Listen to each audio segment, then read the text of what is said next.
تمام. عندي هنا المقابض والبلت ان والحاجات دي كلها. بجد الحاجات الجديدة دي تحفة. اوعي تعملي المطبخ بتاعك ليه مقابض عادية زي بتاع زمان. خليها بلت ان كده حلوة قوي قوي. وعلى فكرة سهلة جدا في التنظيف.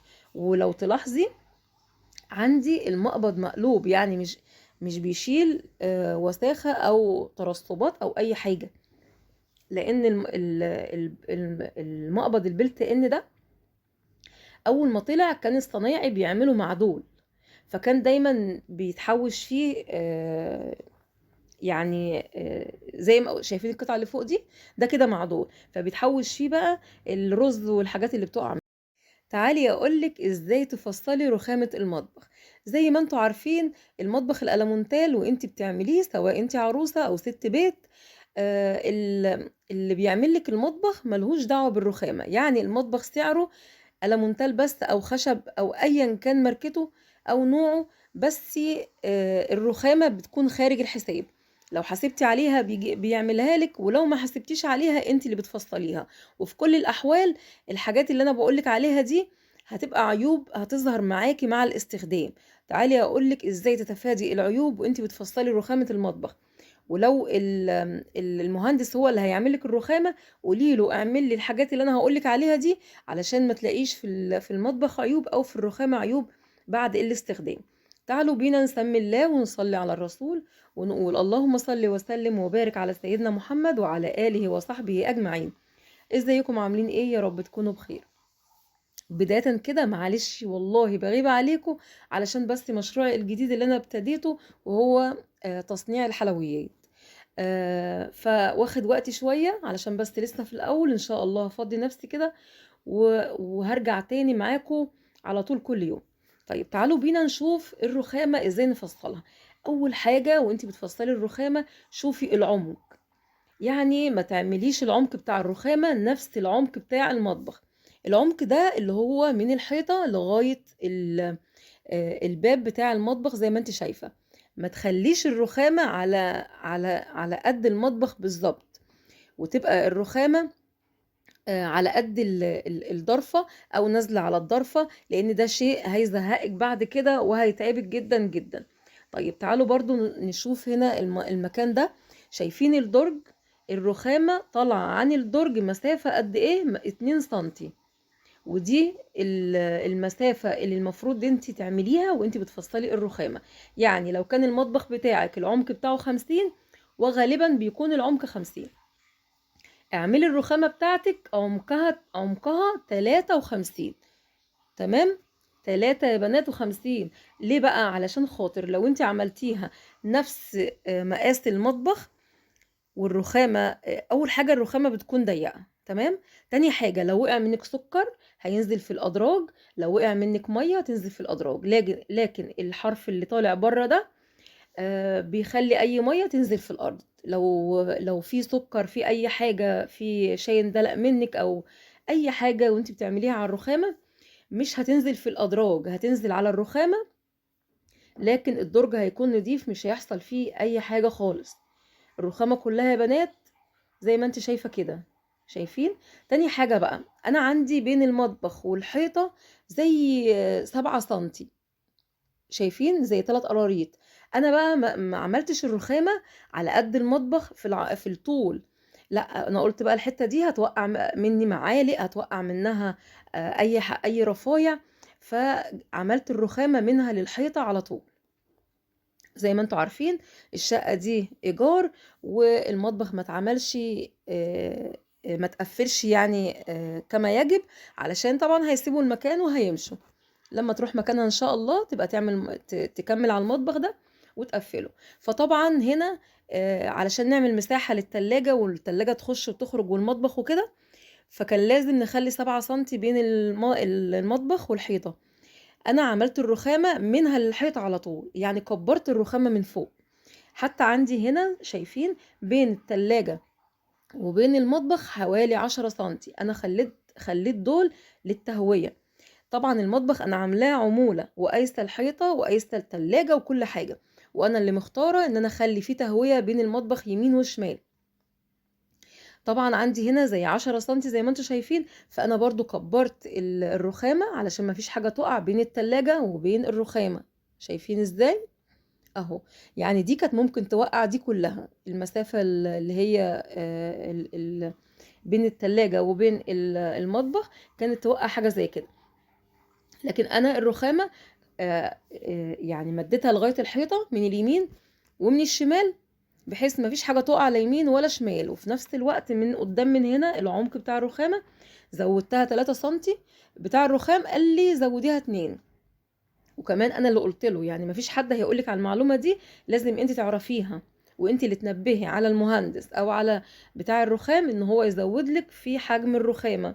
بتاع الرخام زي اللي بيفصل هدوم، هيفصل الحاجة اللي انت عاوزاها. ما ينفعش او هو ما يعرفش يفصل حاجة وترجعي تقولي له لا انا ما كنتش عاوزاها كده. فخلي بالك من النقط دي كويس قوي. يبقى احنا كده عملنا عمق الرخامة زودنا فيه 3 سنتي علشان خاطر المية ما تقعش في الأدراج أو المية ما تخشش جوه الظرف، ولو في حاجة اتدلقت هتدلق على الرخامة ومش مش هتبهدل المطبخ، ومش هتيجي أصلا على ظرف المطبخ خالص. دي حاجة. الحاجة التانية اللي بنصحكم تعملوها هي الوزرة بتاعة المطبخ اللي تحت دي. الوزرة دي بتخلي المطبخ بتاعك نضيف وجميل ومفيش أي حاجة بتنزل تحت المطبخ وترجعي تدوري عليها. تمام. عندي هنا المقابض والبلت ان والحاجات دي كلها. بجد الحاجات الجديدة دي تحفة. اوعي تعملي المطبخ بتاعك ليه مقابض عادية زي بتاع زمان. خليها بلت ان كده حلوة قوي قوي. وعلى فكرة سهلة جدا في التنظيف. ولو تلاحظي عندي المقبض مقلوب، يعني مش بيشيل وساخة او ترسبات او اي حاجة. لان المقبض البلت ان ده اول ما طلع كان الصنايعي بيعملوا معدول، فكان دايما بيتحوش فيه يعني زي ما شايفين القطعة اللي فوق دي، ده كده معدول، فبيتحوش فيه بقى الرز والحاجات اللي بتقع منه. لكن تقريبا تحت مش معمول كده معكوس. طيب تعالوا بقى نعمل كده يعني مش عارفه من هنا كنت بعمل جوله ولا كنت بعمل ايه، بس عامه يعني احنا ماشيين مع بعض في الفيديو ده مصوراه بقالي كتير، والتليفون كان بايظ على الفيديو ومش عارفه يعني مش عارفه افتحه. والحمد لله بقى صلحت التليفون وفي شويه فيديوهات كده انا مصوراها ومجهزاها لكم. الخامه بتاعه المطبخ كلادنج حلوه قوي، سهله جدا في التنظيف، غير الالمونتال او غير الفايبر السعودي. كلادنج حلوه قوي. المفصلات برضو مش عارفة اسمها ايه بصراحة مش عارفة. بس اللي هي المفصلات اللي هي بتفتح، يعني لما تفتحي المطبخ وتقفليه ما تزقهوش، هو بيقفل لوحده. فالتشطيبات بصراحة حلوة جدا جدا بتاعت المطبخ. المكان بقى ده لو انا مش عاملة العمق بتاع الرخامة مش مزوداه كان كل حاجة وقعت جوه الظرف. كنت هتلاقي بقى الحاجات مسيلة على الظرف، ولو زيوت او شاي او حاجة فارت منك او سكر اتدلق منك او كده، فهتلاقي كل حاجة مسيلة على الظرف وعاملة صفار وهتبقى عليك الدنيا. الحاجة كمان اللي انا عايزة اقولك عليها، الضرفة دي حلوة قوي لو انت بتعملي مطبخك، بجد لازم تعمليها. الضرفة دي يا بنات كانت تقريبا 15 سنتي او 20 سنتي، مش متأكدة قوي. بس انا عملتها كده للصواني، بجد لمالي كل الصواني وكل الطواجن وكل الالومنيات بتاعت الدهان لماها يعني والمكان يعني محطوطة في مكان كده لوحدها مختصة بنفسها بدون اي كركبة. يعني مش كل ما هنيجي نطلع حاجة من الضرفة نلاقي الصواني ايه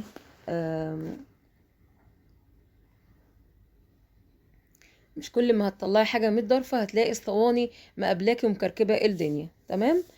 طبعا بعد ما شلت الزوايا اللي كانت في المطبخ، الحاجات بقى اللي هي مش بتستخدمها زي ما انا عرفتكم قبل كده شلتها في الكراتين بتاعتها ودخلتها مكانها، وخليت المطبخ كده رايق. المفرش ده يا بنات انا كنت بدور عليه ما لقيتهوش الا بصعوبة. هتلاقيه في المعرض بتاع الهلال والنجمة اللي في العتبة عند كوبري الموسكي. معرض الهلال والنجمة، طلعي في تاني دور هتلاقي المفرش ده، وهتلاقي الكفر بتاع الأنبوبة. بس أنا بنصحك ما تجيبيش كفر الأنبوبة، مش هتستخدميه. وهتلاقي الكفرات بتاعة الغسالة برضو عندهم فوق. بس المفرش ده أنا ما لقيتوش في حتة تانية خالص بجد. تقريبا بقى ممكن يتباع على النت، بس بصراحة أنا ما لقيتهوش، ما عرفتش أجيبه إلا من المكان ده. فلو انت حابة تجيبيه روحي على طول يعني تاني دور هتلاقيه.